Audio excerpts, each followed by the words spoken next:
South Africa has lifted most COVID-19 restrictions and eased the implementation of health measures.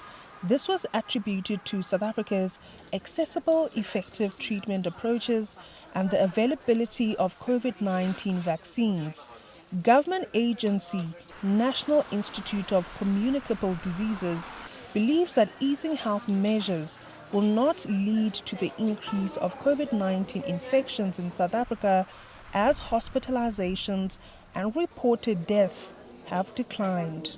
The NICD, together with other partners, has ongoing surveillance where we sequence all the COVID viruses in South Africa, or many of them, to identify new variants. It always remains a possibility with COVID-19 that a new variant could emerge, and in fact, it may be the nature of this virus that it continues to evolve and produce new variants. But even if a new variant does emerge, the hope is that the high levels of immunity that we already have in our population would mean that this variant, shouldn't cause a very large waves like we saw in the first phase of the epidemic. While health measures like wearing masks in South Africa is no longer compulsory, Johannesburg-based mask manufacturing business Copperfresh says their doors are still open for business regardless of COVID-19 restrictions being relaxed.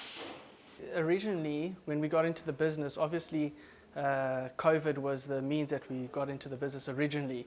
But the reason why we invested so highly in this business is because we saw the long-term effects and benefits of the technology.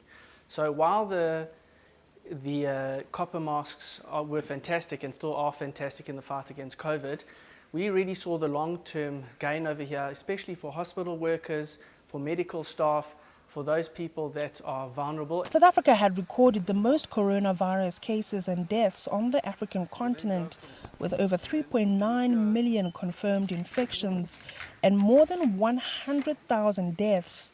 3 months ago, South Africa and Nigeria eased their COVID-19 rules on travelers, requiring a PCR test. Wandiswa Ndengendo, Johannesburg, South Africa, Africa News.